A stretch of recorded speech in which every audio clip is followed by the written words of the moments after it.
Hello students, welcome to my channel. बेटा जी मैं करवा रही हूँ आपको प्रैक्टिस पेपर नंबर 3 का सॉल्यूशन फॉर क्लास 12th और इसका सेक्शन नंबर ए और बी मैं ऑलरेडी अपलोड कर चुकी हूँ। सेक्शंस ए और बी ऑलरेडी अपलोड हैं और आज के लेक्चर में मैं सेक्शन नंबर सी करवाऊंगी जिसमें आपके 3 मार्क्स के क्वेश्चन आएंगे। ठीक है, तो स्टार्ट करते हैं इस सेक्शन को। 3 मार्क्स के 5 क्वेश्चंस आएंगे वैसे तो, लेकिन 2 क्वेश्चन आपके और चॉइस में भी आ जाएंगे। 1 2 3 4 5 6 क्वेश्चंस आएंगे। हाँ जी, तो 8 क्वेश्चंस हो जाएंगे ये आपके। तो चलिए स्टार्ट करते हैं क्वेश्चन नंबर 26 से। मैं चैप्टर वाइज मार्क्स डिस्ट्रीब्यूशन का पैटर्न भी अपलोड कर चुकी हूँ, तो आप चैनल पर विजिट करके होम पेज पर जाकर देख सकते हो कि किस चैप्टर में से कितने मार्क्स का क्वेश्चन आएगा और किस किस में चॉइस मिलेंगी। तो कोई पर्टिकुलर चैप्टर ऐसा भी हो सकता है जिसे आप छोड़ भी सकते हो। क्लियर है? चलिए तो अब देखते हैं क्वेश्चन नंबर अपना 26। ये कहता है show that the relation R, relation का नाम है R, in the set A, ये कैपिटल ए इसको लेना था, of all books in a library of a college is given by. देखो ए क्या है, ए एक सेट है किन चीज़ों का, all books in a library. किसी कॉलेज में कोई लाइब्रेरी है और उस लाइब्रेरी में जितनी भी बुक्स हैं उनका कलेक्शन को ए नाम दे दिया गया। आर एक रिलेशन है, उसमें क्या कहा गया है कि एक्स और वाई वो बुक्स हैं such that x and why have same number of pages. ऐसी दो बुक्स जिनके अंदर एक जैसे पेज हैं। ठीक है, x and why have same pages. बहुत ही आसान सा क्वेश्चन है, मैं ऐसे लिख रही हूँ यहाँ पर डिटेल इसकी। तो आपको क्या शो करना है कि show that it is an equivalence relation. 3 number का क्वेश्चन है तो थोड़ा सा आपको अच्छे से इसको एक्सप्लेन करना है। तो सबसे पहले आप ले लो रिफ्लेक्सिविटी। क्लियर है? कोई भी रिलेशन रिफ्लेक्सिव तब होता है जब उस सेट का हर एलिमेंट अपने आप से रिलेटेड हो जाए। तो हमने मान लिया कि जो एक्स है वो ए को बिलोंग कर रहा है। एक्स कोई बुक है जो ए यानी सेट ऑफ बुक्स में से उठाई गई है। अब एक्स में जितने पेज हैं, मान लो आपकी मैथ्स की बुक है और उसमें 200 पेजेज है, तो वो अपने आप को तो रिलेट करेगी ना, क्योंकि एक्स में और एक्स में तो सेम नंबर ऑफ पेजेज हैं। क्लियर है? तो number, because number of pages in X, उसी बात को मतलब 2 बार लिखना है, is equal to number of pages in x.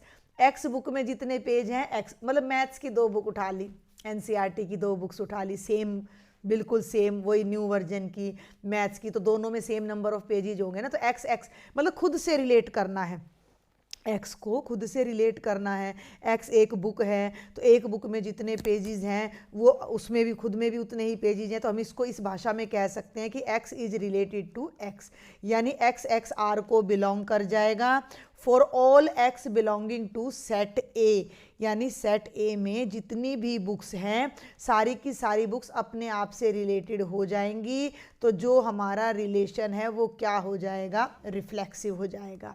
बहुत आसान सा है ये कुछ पैरेलल की तरह है। ठीक है, दूसरा आ जाएगा सिमेट्रिक। सिमेट्रिक में क्या करते हैं कि हमें कोई 2 बुक्स लेनी है लाइब्रेरी में से। हमने मान लिया कि एक्स और वाई ऐसी 2 बुक्स हैं कि एक्स वाई से ऑलरेडी रिलेटेड है। समझ में आ रही मेरी बात? एक्स वाई से रिलेटेड है, एक्स वाई से रिलेटेड है, इसका मतलब क्या है? इसका मतलब है कि number of pages in X is equal to number of pages in Y. भाई यही बात यहाँ कह रहा है कि they have same number of pages. तो मैं इस बात को उस भाषा में भी लिख सकती हूँ कि मैं इसको ऐसे भी लिख सकती हूँ कि x and why have same number of pages.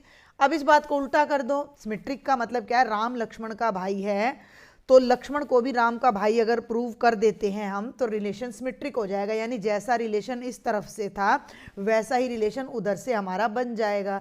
अब मैंने यहाँ कह दिया कि एक्स वाई से रिलेटेड है, यानी कि एक्स और वाई में सेम नंबर ऑफ पेजेज हैं। इसी बात को मैं उल्टा करके लिख सकती हूँ कि Y and X have same number of pages. एक ही बात है, राम और लक्ष्मण दशरथ के पुत्र हैं, इस बात को उल्टा कर दो, लक्ष्मण और राम दशरथ के पुत्र हैं, उसको आगे कर दे, उसको पीछे, कोई फर्क थोड़ा ही पड़ना है, तो वाई आगे कर दिया और एक्स पीछे, वाई और एक्स में सेम नंबर ऑफ पेज हैं। तो हमारी डेफिनेशन के अकॉर्डिंग, हमारी डेफिनेशन क्या कहते हैं कि जिन बुक्स में सेम नंबर ऑफ पेजेज है वो रिलेटेड है, तो वाई एक्स से रिलेटेड हो गया।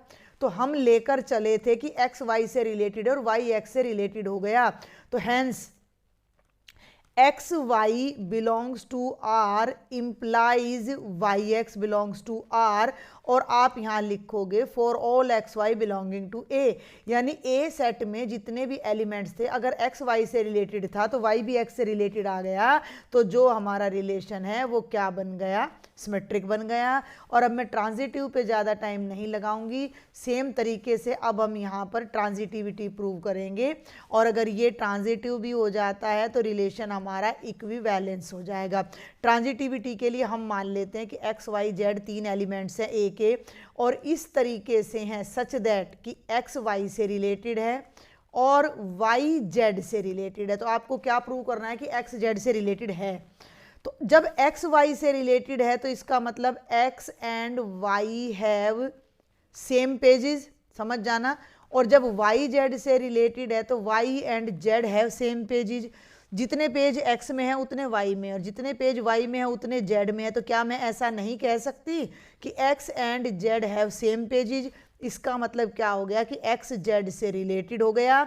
हम लेकर चले थे कि एक्स वाई से रिलेटेड है, वाई जेड से, और एक्स जेड से हो गया for all x y z belonging to A. इसका मतलब हमारा रिलेशन ट्रांजिटिव हो गया। तो रिफ्लेक्सिव है, सिमेट्रिक है, ट्रांजिटिव है, तो आर हमारा कैसा रिलेशन हो जाता है, इक्विवेलेंस रिलेशन प्रूव हो जाता है। तो बहुत ही आसान सा क्वेश्चन था, एक सिंगल फ्रेम में करके मैं एक बार इसको दिखा देती हूँ, आपको नोट करना हो तो अपना नोट कर सकते हो।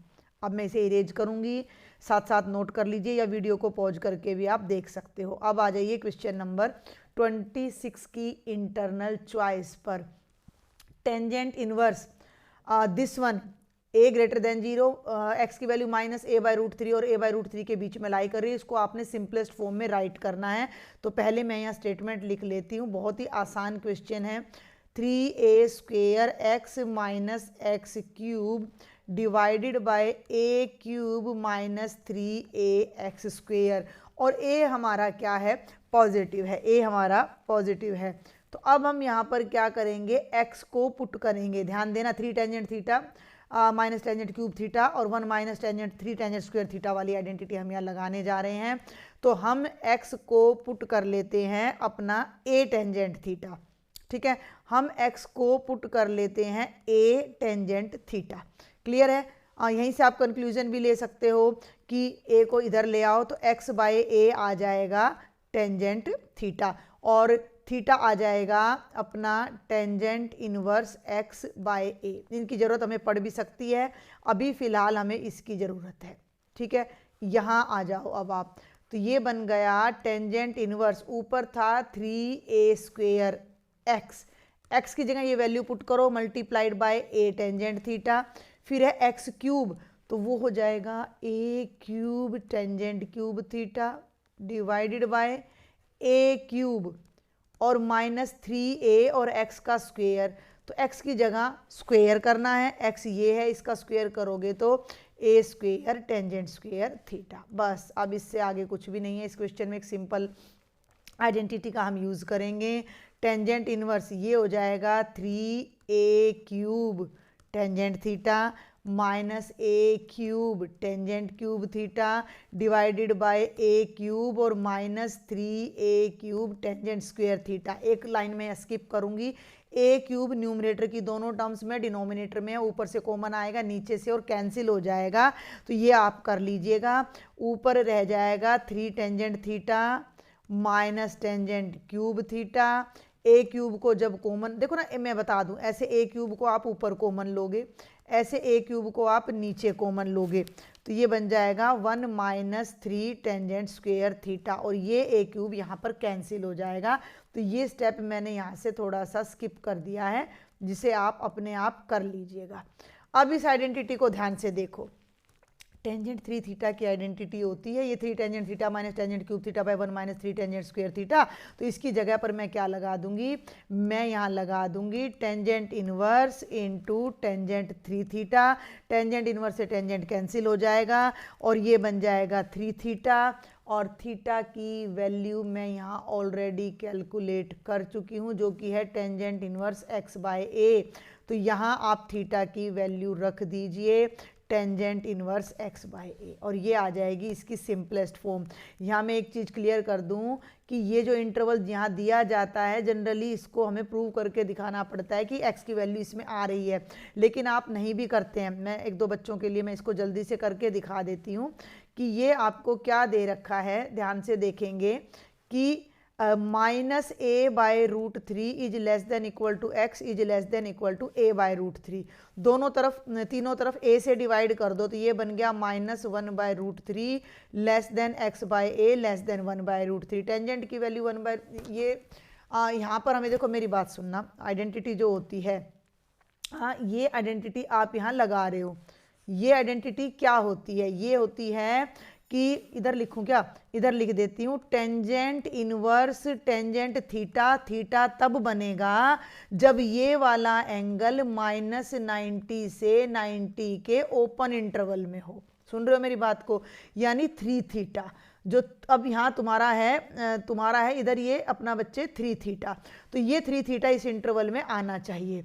तो अब आप ये देखो कि आपको यहाँ पर x बाय ए किसके इक्वल है, आपका यहाँ पर टेंजेंट थीटा के इक्वल है। ठीक है, जब मैं यहाँ लेती हूँ टेंजेंट इनवर्स तो मेरा थीटा बन जाएगा।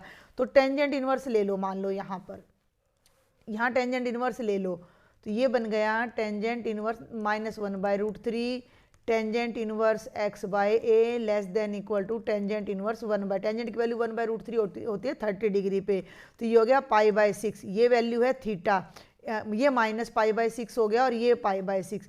अब इसको कर दो 3 से मल्टीप्लाई, अब इसको कर दो दोनों तरफ अपना 3 से मल्टीप्लाई। तो जब इसको 3 से मल्टीप्लाई करोगे तो माइनस पाई बाय 2, ये एक मिनट, यहाँ इसने इक्वालिटी दे रखी है या नहीं दे रखी है, हाँ जी इक्वालिटी दे रखी है। तो minus pi by 2 less than equal to यहाँ आ जाएगा आपका 3 थीटा और यहाँ आ जाएगा लेस देन पाई बाय 2। यानी ये जो एंगल है जब ये क्लोज इंटरवल में है तो ओपन में भी हो जाएगा। भाई 3 थीटा किसको बिलोंग कर गया, minus pi by 2 2 pi by 2 को। समझ में आ रही है बात, तो ये open interval minus pi by 2 2 pi by 2 में भी आ गया, इसलिए हम आइडेंटिटी लगा सकते हैं। लेकिन ये सारा आप ना भी करो तो भी आपका काम चल जाएगा। आप केवल ये जो वाइट पेन से मैंने ये इधर वाला प्रूफ किया है, आप ये सारा कराएंगे तो आपको फुल मार्क्स मिल जाएंगे। ये मैंने समझा दिया है, अभी कुछ बच्चे अच्छे होते हैं जिनको रहता है कि थोड़ा डीपली हम पढ़ें। चलिए 27 पे आ जाओ, बहुत ही आसान। ए गिवन है, बी गिवन है, तो is A B dash is equal to B dash A dash क्या इक्वल है, मतलब प्रूव करके आपने दिखाना है, बहुत ही सिंपल है।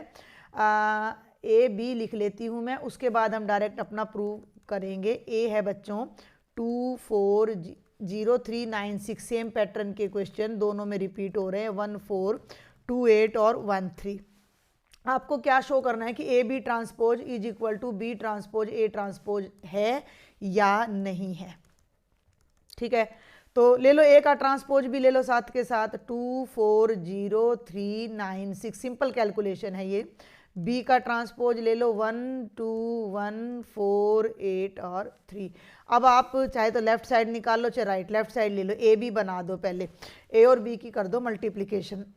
तो ये हो गया 2 4 0 3 9 6 1 4 2 8 1 3। बहुत सारे क्वेश्चन मैंने ऐसे करा दिए, तो मैं डायरेक्ट करूँगी first row first column, 2 + 8 + 0 first row second column, 8 8 चौक 32 जमा 0 सेकंड रो फर्स्ट कॉलम, 3 एकम 3 9 दूनी 18 6 एकम 6 3 चौके 12 9 8 72 और 6 3 18। मेरी कैलकुलेशन हिंदी में ज़्यादा अच्छी है। 10 और 40 और 16 और 8 24 और 3 27 और 72 और 18 90 और 12 102। ये आ गया ए बी, क्लियर है, ये आ गया ए बी। आपको लेना है ए बी का ट्रांसपोज, तो यहाँ आप ए बी का ट्रांसपोज ले दो, 10 40 27 और 102। ये हो गई इक्वेशन नंबर 1, इसको होल्ड कर लो और अब आप ले लो B transpose A transpose, B transpose A transpose, B transpose हो गया 1 2 1 4 8 3। ये थोड़ा यहाँ पर आप ना गैप जरूर रखना, 1 2 1, और ए ट्रांसपोज ये रहा 2 4 0 3 9 6। कर दो भी multiply, first row first column 2 जमा 8, फर्स्ट रो सेकंड कॉलम 3 जमा 18 जमा 6, 4 दूनी 8 और 8 चौक 32, और बच्चे ये हो जाएगा 12 9 8 72 जमा 18, ये सेम आ जाएगा, आप चेक कर लेना, 10 और 40 27 और 102, ये रहा, ये दोनों देख लो, ये दोनों बिल्कुल सेम है, तो इसको लिख देना यस। बहुत सिंपल था, इस पे कोई ज़्यादा टाइम लगाने वाली बात थी ही नहीं। अब हम आगे आ जाते हैं अपना क्वेश्चन नंबर 28 पर। If y is equal to 3 cos log x plus 4 sin log x, then prove that x square y2 plus X y1 plus y is equal to 0। Differentiation का हमारा क्वेश्चन है, तो यहाँ वैल्यू नोट कर लेते हैं, यहाँ ले लेते हैं y is equal to 3 cos of log x plus 4 sine of log x, और जो प्रूव करना है उसको भी मैं यहाँ नोट कर लेती हूँ, X square y2 plus X y1 plus y is equal to 0। y2 का मतलब सेकंड डेरिवेटिव, y1 का मतलब फर्स्ट डेरिवेटिव। इस तरह के क्वेश्चन हम दो तरीके से कर सकते हैं, हम y निकाल, तो हमें दे रखा है y1 निकालें y2 और इसके अंदर पुट कर दें, या फिर क्या करें कि कई बार डिफ्रेंशिएशन करते करते डायरेक्ट भी आंसर आ जाता है। तो डिफ्रेंशिएशन कर दो y1, ध्यान देना भाई, ये कॉस थीटा, कॉस की होती है माइनस साइन, तो 3 कॉस की होगी माइनस साइन लॉग एक्स, और लॉग एक्स की 1/x, साइन थीटा की होती है कॉस, तो ये हो जाएगा 4 कॉस ऑफ लॉग एक्स, और लॉग एक्स की 1/x। देखो x यहाँ भी है और x यहाँ भी है, लेफ्ट साइड में ले जाओ, डिनोमिनेटर खत्म हो जाएगा और ये बन जाएगा X y1 is equal to -3 sine log X plus 4 cos log X. Again differentiating, यहाँ भी लिख देना डिफ्रेंशिएटिंग करके, ठीक है। इसको u इंटू वी से करेंगे, first as it is y1 का हो जाएगा y2, y1 as it is x का 1, इस पे ध्यान दो, -3 साइन थीटा की हो जाएगी कॉस, यानी cos log x into 1/x, और ये माइनस में हो जाएगा 4 sign log x into 1/x। इस x को उठा के फिर अपना लेफ्ट साइड में ले जाओ एंड वी आर डन। इस x को उठाकर जब लेफ्ट में इधर लाओगे तो ये बनेगा एक्स स्क्वेयर y2, इससे मल्टीप्लाई करोगे तो एक्स y1, और इन दोनों में से ये माइनस कॉमन ले लो तो ये बनेगा 3 cos log x। बहुत आसान सा लेवल दे रखा है इसने पेपर का। ये जो वैल्यू है ये y है, देख सकते हो 3 cos log plus 4 sine y, 4 sine log y आ गया ना, तो इसकी जगह लगा दो y, we are done. X square y2 plus X y1 is equal to minus Y, Y को लेफ्ट में ले आओ, X square y2 plus X y1 plus Y is equal to 0। और बच्चे यही हमको प्रूव करना था। अगर लेक्चर समझ आते हैं, पसंद आते हैं तो भाई सब्सक्राइब कर दिया करो, बड़ी मेहनत करती हूँ मैं आपके लिए, और अपने फ्रेंड्स को शेयर भी करें। 10th क्लास के बच्चों की भी प्रिपरेशन पैरेलल चल रही है, तो आपके भाई बहन अगर 10th में है तो उनको भी आप शेयर करें, चैनल के बारे में बताएं, जो अगले साल 10th में आएंगे उनको भी बताएं, ठीक है ना। तभी मुझे भी अच्छा लगता है कि ज़्यादा से ज़्यादा बच्चे देखें, तभी मेहनत सफल होती है। तो आगे चलते हैं, क्वेश्चन नंबर 29 पर आ जाओ। अ स्टोन इज ड्रॉप्ड, थोड़ा और जूम कर लो, a stone is dropped into a quiet lake, quiet माने बिल्कुल एक शांत झील है और उसमें एक पत्थर डाला गया है, and waves moves in circles eight A speed of 5 centimetre पर सेकेंड। ऐसे घूमती हैं वो वेव्स, ये वेव्स ऐसे मतलब लहर बनती है ना, इस तरीके से बनती जा रही है, जो स्पीड है वो 5 सेंटीमीटर। देखो जब वेव्स बनती हैं तो वो सर्कल बनता है, एक सर्कल ये बन गया, फिर उसके बाद एक सर्कल ये बन, अलग कलर करूं क्या, एक मिनट, एक सर्कल फिर ये बन गया। समझ में आ रही है मेरी बात, आ रही है ना। और लूं तो फिर एक सर्कल ये वाला हमारा और बन जाएगा। तो ऐसे ये सर्कल हमारा बढ़ता चला जाएगा, और सर्कल जब बढ़ रहा है तो रेडियस बढ़ रहा है, तो वेव्स जब मूव कर रही हैं तो वो वेव्स जो बढ़ रही हैं तो उनकी स्पीड बढ़ने का मतलब है कि इस प्रकार बनने वाले सर्कल का रेडियस dr/dt हमें दे रखा है 5 सेंटीमीटर पर सेकेंड। एट द इंस्टेंट, जिस वक्त radius of the circular wave is 8 centimetre, how fast is enclosed area increasing. जिस वक्त सर्कुलर वेव का रेडियस 8 है तो एरिया कितनी तेजी से बढ़ रहा है। सबसे पहले आप लिख लेना let R be the radius of circular wave, और हमने ले लिया एरिया। बहुत आसान सा क्वेश्चन इसने दे दिया 3 नंबर में πr², क्योंकि रेट ऑफ चेंज हमें टाइम से दे रखा है तो यहाँ हम कर देंगे differentiating both sides with respect to T. तो ये हो जाएगा dA/dt is equal to 2πr, और r को करोगे dr/dt से, और ये dr/dt आपको ऑलरेडी दे रखा है 5, तो इसकी जगह पर आप 5 रखोगे, 2πr × 5। तो dA/dt आपका, ये 1 नंबर में आता था ये क्वेश्चन, कभी कभी 2 में, 2πr सेंटीमीटर स्क्वेयर पर सेकेंड आ जाएगा। और अब इसने पर्टिकुलर वैल्यू रेडियस की दे रखी है 8 सेंटीमीटर। देख लो, है ये रेडियस जब 8 है तो कितना, तो बस इसमें रेडियस की जगह आप 8 पुट कर दो, put r is equal to 8 centimetre. तो dA/dt कब, जब r 8 है तो हो जाएगा 10π × 8 यानी 80π सेंटीमीटर स्क्वेयर पर सेकेंड हमारा चेंज हो जाएगा।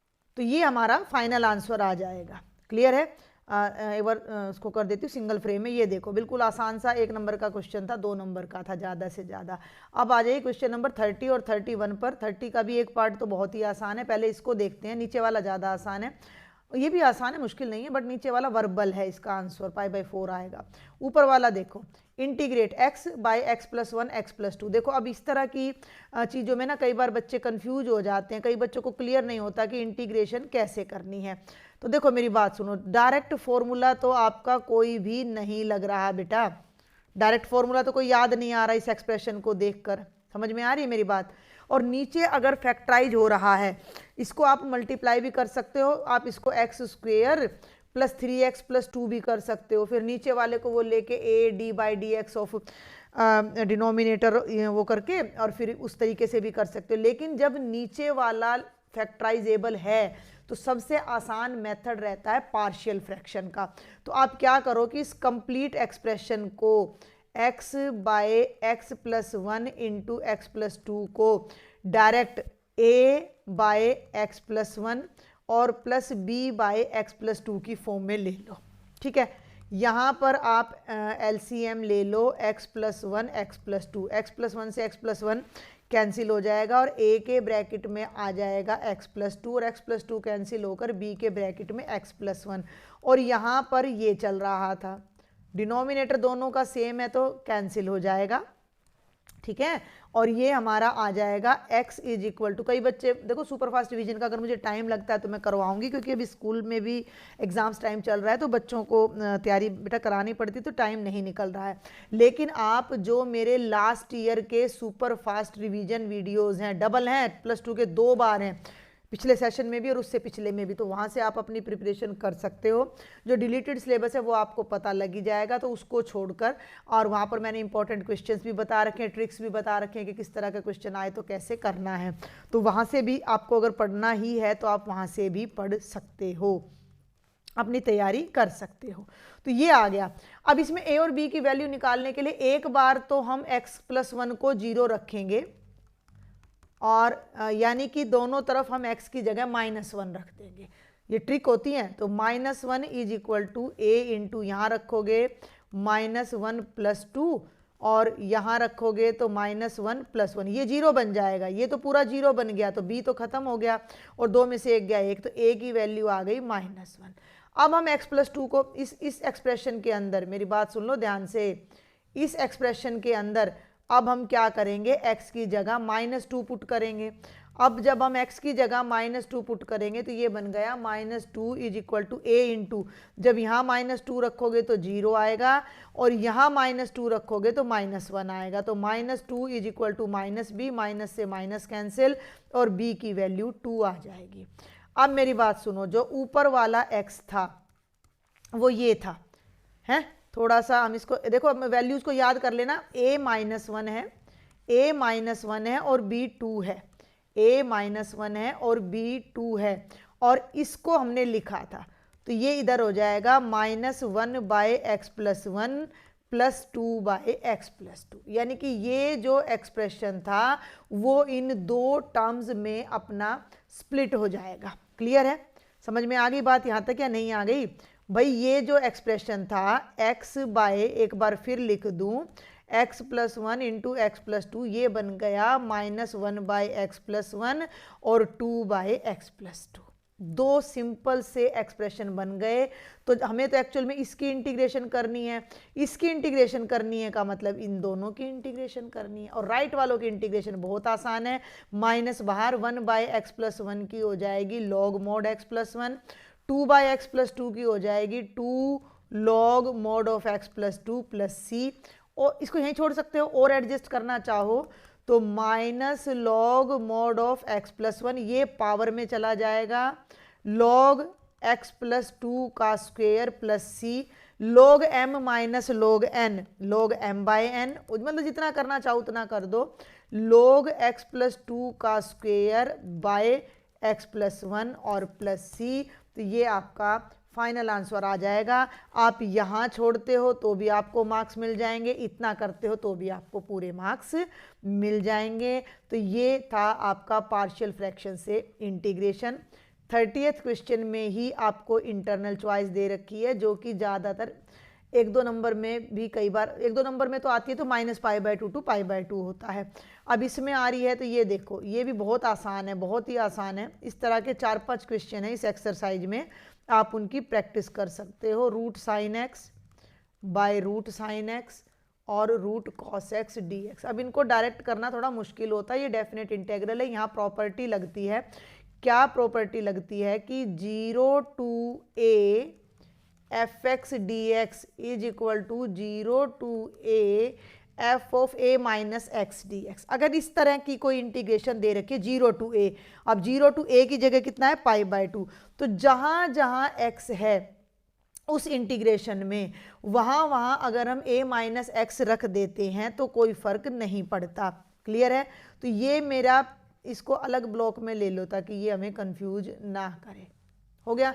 अब इसको नाम दे दिया इक्वेशन नंबर 1, और इसकी जगह अब हमने ये आइडेंटिटी लगा दी कि 0 to π/2, और जहाँ x है वहाँ a माइनस एक्स, a का मतलब है π/2, तो जहाँ जहाँ x है वहाँ वहाँ मैं π/2 माइनस एक्स लगा दूंगी।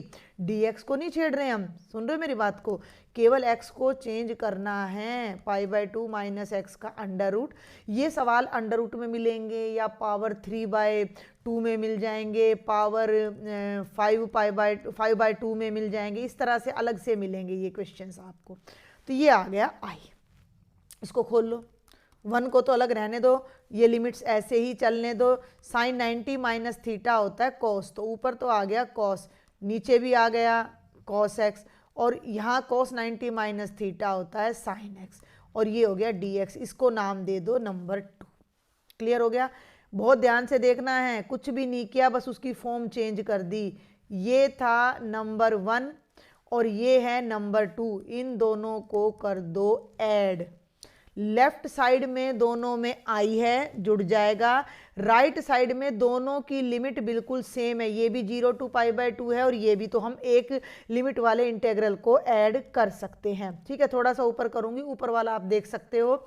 जब मैं ऐड करूंगी तो लेफ्ट में आ जाएगा i प्लस i, और राइट में आ जाएगा 0 to π/2। ये एक्सप्रेशन था √sin x by √sin x plus √cos x, और ये एक्सप्रेशन ये है क्या, √cos x by √cos x plus √sin x, और पूरे पर लग जाएगा dx।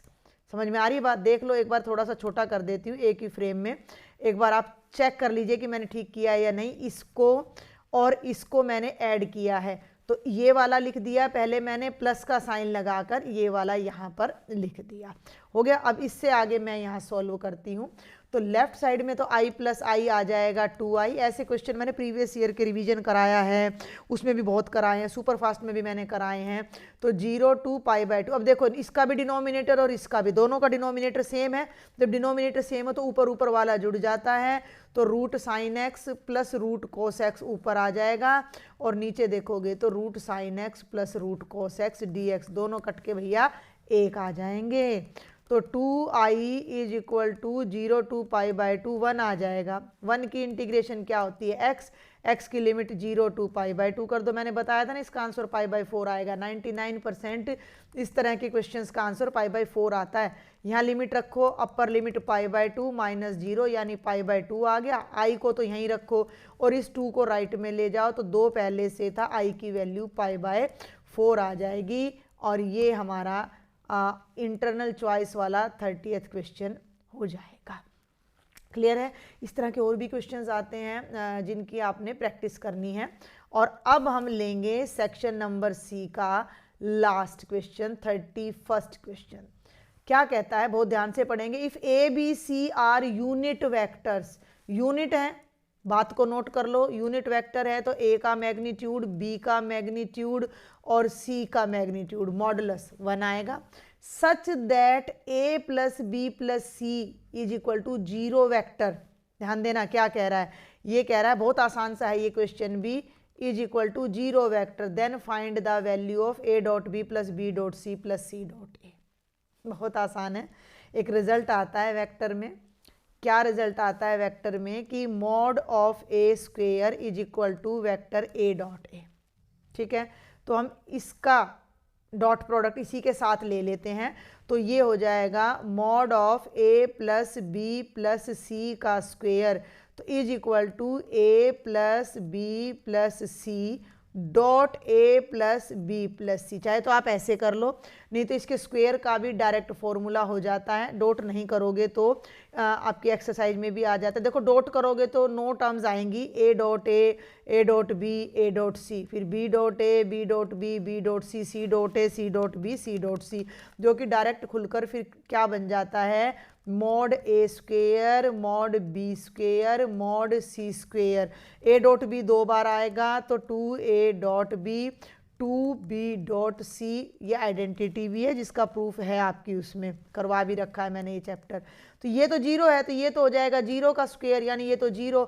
अब मोड ए मोड बी और मोड सी कितने हैं, 1 है, तो ये बन जाएगा 1 स्क्वेयर 1 स्क्वेयर 1 स्क्वेयर, और इन तीनों में से 2 कॉमन ले लो, तो ये बन गया A dot B, B dot C और सी, ये सी है यहाँ डॉट ए। क्लियर हो गया, सवाल हो चुका है। ध्यान से देखो, 1 जमा 1 जमा 1 3 जमा 2, ब्रैकेट में ये टर्म आ जाएगी A dot B, B dot C, C dot A. इस 3 को राइट में ले जाओ, 0 में से माइनस करो -3, और ये वाला 2 बाद में, चलो मैं करके दिखा देती हूँ, A dot B plus B dot C plus C dot A, और इस 2 को अपना यहाँ ले आओ लेफ्ट में, तो ये हो जाएगा -3/2 is equal to A dot B plus B dot C plus C dot A. और यही वैल्यू उसने पूछी थी हमसे कि भाई इसकी वैल्यू कितनी आएगी। यहाँ पर मैंने थोड़ा सा शॉर्टकट ले लिया है, मैंने डायरेक्ट आइडेंटिटी लगा दिया। आप यहाँ से भी यहाँ पर आ सकते थे डायरेक्ट, इन दोनों डॉट प्रोडक्ट को दिखाए बिना भी, तो भी आपको पूरे मार्क्स मिल जाते हैं। तो ये है बेटा जी कंप्लीट सेक्शन नंबर सी। बाकी के दोनों सेक्शंस अगले लेक्चर में कवर करेंगे, तब तक आप अपनी प्रिपरेशन करें। बहुत सारा मटेरियल है मेरे चैनल पर, आप वहाँ विजिट करके भी अपनी तैयारी कर सकते हैं। शेयर करना ना भूलें, लाइक करें, सब्सक्राइब करें। Thank you.